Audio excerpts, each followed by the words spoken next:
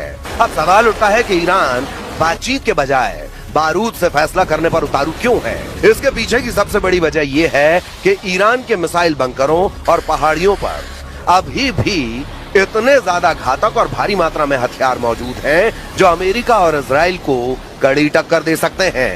खुद अमेरिका के खुफिया विभाग के एक सूत्र के हवाले से अमेरिकी मीडिया CNN ने दावा किया है कि ईरान के पास अभी भी 60% मिसाइल लॉन्चर बचे हैं जो लंबा युद्ध लड़ने के लिए काफी हैं।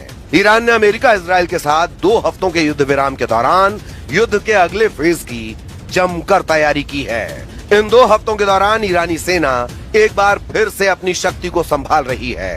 जरा देखिए पूरी खबर। सैन्य एक्सपर्ट्स का मानना है कि ईरान के पास 1 महीने से ज्यादा और लड़ाई करने की क्षमता मौजूद है। हालांकि अधिकारियों का यह भी कहना है कि ईरान के हथियारों के जखीरे का सही आकार अभी भी साफ नहीं है। इंटेलिजेंस के आकलन से उसकी बची हुई क्षमताओं का सिर्फ मोटा मोटा अंदाजा ही मिलता है।